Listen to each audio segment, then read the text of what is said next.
केंद्र सरकार में मेरे साथी मंत्री अश्विनी वैष्णव जी, उत्तर प्रदेश की राज्यपाल आनंदीबेन पटेल, तमिलनाडु के गवर्नर आर.एन. रवि, कर्नाटक के गवर्नर थावरचंद गहलोत, यूपी के मुख्यमंत्री योगी आदित्यनाथ, केंद्रीय मंत्रिमंडल के मेरे अन्य साथी, राज्यों के डिप्टी सीएम, मंत्रीगण, सांसदगण, देश के अलग अलग हिस्सों से जुड़े अन्य जनप्रतिनिधिगण, देवी और सज्जनों, आज उत्तर से दक्षिण तक देश की विकास यात्रा में एक और अध्याय जुड़ रहा है।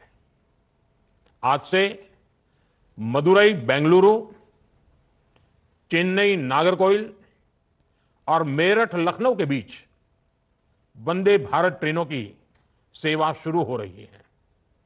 वंदे भारत ट्रेनों का ये विस्तार, ये आधुनिकता, ये रफ्तार हमारा देश विकसित भारत के लक्ष्य की ओर कदम दर कदम बढ़ रहा है। आज जो 3 वंदे भारत ट्रेनें शुरू हुई हैं, इनसे देश के महत्वपूर्ण शहर और ऐतिहासिक जगहों को कनेक्टिविटी मिली है। टेंपल सिटी मदुरई अब आईटी सिटी बेंगलुरु से वंदे भारत के द्वारा सीधे जुड़ गया है।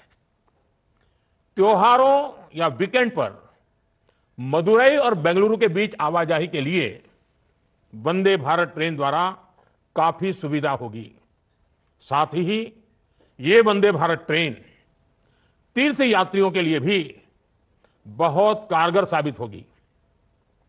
चेन्नई से नागरकोइल रूट की वंदे भारत से भी छात्रों को, किसानों को और आईटी प्रोफेशनल्स को बहुत लाभ होगा। जिन जगहों तक वंदे भारत एक्सप्रेस की सुविधा पहुंच रही है, वहां पर्यटकों की संख्या बढ़ रही है। पर्यटकों की संख्या बढ़ने का मतलब है वहां कारोबारियों, दुकानदारों की आय में बढ़ोतरी हो रही है। हमारे यहां रोजगार के नए अवसर भी तैयार हो रहे हैं। इन ट्रेनों के लिए देशवासियों को मैं बहुत बहुत बधाई देता हूं। साथियों, विकसित भारत के लक्ष्य को पूरा करने के लिए दक्षिण के राज्यों का तेज विकास बहुत जरूरी है। दक्षिण भारत में अपार प्रतिभा है, अपार संसाधन और अपार अवसर की भूमि है। इसलिए तमिलनाडु और कर्नाटक समेत पूरे दक्षिण का विकास हमारी सरकार की प्राथमिकता है। बीते 10 वर्षों में इन राज्यों में रेलवे की विकास यात्रा इसका उदाहरण है। इस साल के बजट में हमने तमिलनाडु को 6,000 करोड़ रुपए से ज्यादा का रेलवे बजट दिया है। यह बजट 2014 की तुलना में 7 गुना से अधिक है। तमिलनाडु में 6 वंदे भारत ट्रेन पहले से ही चल रही है। इन 2 ट्रेन के साथ यह संख्या अब 8 हो जाएगी। इसी तरह कर्नाटका के लिए भी इस बार 7,000 करोड़ से ज्यादा का बजट आवंटित हुआ है। यह बजट भी 2014 की तुलना में 9 गुना अधिक है। आज वंदे भारत ट्रेनों की 8 जोड़ियां पूरे कर्नाटका को जोड़ रही हैं। साथियों, पहले के मुकाबले कई गुना ज्यादा बजट ने तमिलनाडु, कर्नाटका समेत दक्षिण भारत के राज्यों में रेल यातायात को और मजबूत किया है। इन राज्यों में रेलवे ट्रैक्स बेहतर हो रहे हैं। रेलवे ट्रैक का इलेक्ट्रिफिकेशन हो रहा है। अनेकों रेलवे स्टेशनों का आधुनिकीकरण हो रहा है। इससे लोगों की ईज ऑफ लिविंग भी बढ़ी है और ईज ऑफ डूइंग बिजनेस में भी मदद मिली है।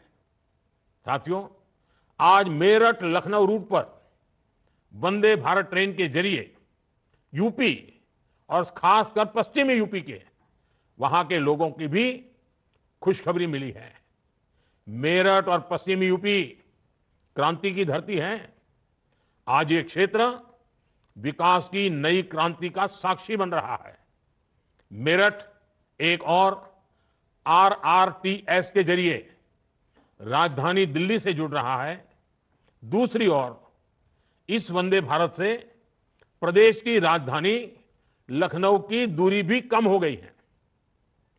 आधुनिक ट्रेनें, एक्सप्रेसवेज का नेटवर्क, हवाई सेवाओं का विस्तार, पीएम गति शक्ति का विजन कैसे देश के इंफ्रास्ट्रक्चर को बदलेगा, एनसीआर इसका उदाहरण बन रहा है। साथियों, वंदे भारत आधुनिक होती भारतीय रेलवे का नया चेहरा है।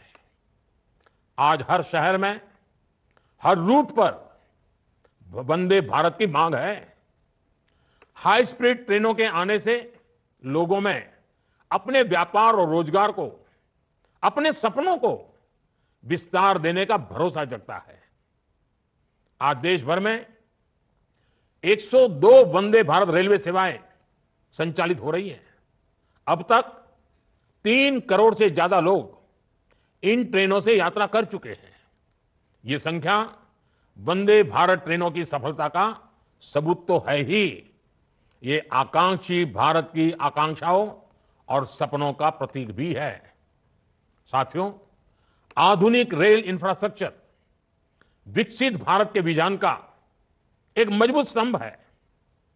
रेलवे लाइनों का दोहरीकरण हो, रेलवे लाइनों का इलेक्ट्रिफिकेशन हो, नई ट्रेनों को चलाना हो, नए रूट्स का निर्माण हो, इन सभी पर तेजी से काम हो रहा है। इस साल के बजट में 2.5 लाख करोड़ रुपए से ज्यादा बजट रेलवे को दिया गया है। हम भारतीय रेल को उसकी पुरानी छवि से निकालने के लिए उसे हाईटेक सेवाओं से जोड़ रहे हैं। आज वंदे भारत के साथ साथ अमृत भारत ट्रेनों का भी विस्तार हो रहा है। बहुत जल्द वंदे भारत का स्लीपर वर्जन भी आने वाला है। महानगरों में लोगों को उनकी सुविधा के लिए नमो भारत ट्रेन चलाई जा रही है और शहरों के भीतर ट्रैफिक समस्या से निजात के लिए जल्द ही वंदे मेट्रो भी शुरू होने जा रही है।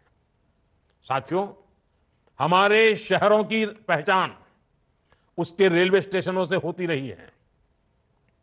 अमृत भारत स्टेशन योजना से स्टेशन भी संवर रहे, शहरों को नई पहचान भी मिल रही है। आज देश के 1300 से ज्यादा रेलवे स्टेशनों को रिनोवेट किया जा रहा है। आज देश में जगह जगह एयरपोर्ट की तरह ही रेलवे स्टेशन भी बन रहे हैं। छोटे से छोटे स्टेशनों को भी अत्याधुनिक सुविधाओं से जोड़ा जा रहा है। इससे ईज ऑफ ट्रैवल भी बढ़ रहा है। साथियों, जब रेलवेज, रोडवेज, वाटरवेज जैसे कनेक्टिविटी के इंफ्रास्ट्रक्चर सशक्त होते हैं तो देश सशक्त होता है। इससे देश के सामान्य नागरिक को लाभ होता है, देश के गरीब और मध्यम वर्ग को लाभ होता है। आज देश देख रहा है कि जैसे जैसे भारत में आधुनिक इंफ्रास्ट्रक्चर का निर्माण हो रहा है, गरीबों और मध्यम वर्ग सशक्त हो रहा है, उनके लिए रोजगार के अवसर उपलब्ध हो रहे हैं। इंफ्रास्ट्रक्चर के विस्तार से गांवों में भी नए अवसर पहुंचने लगे हैं। सस्ते डेटा और डिजिटल इंफ्रास्ट्रक्चर की वजह से भी गांव में नई संभावनाएं बन रही हैं। जब अस्पताल, शौचालय और रिकॉर्ड संख्या में पक्के मकानों का निर्माण होता है तो सबसे गरीब को भी देश के विकास का लाभ मिलता है। जब कॉलेज, यूनिवर्सिटी और इंडस्ट्री जैसे इंफ्रास्ट्रक्चर बढ़ते हैं तो इससे नौजवानों की प्रगति की संभावना भी बढ़ती है।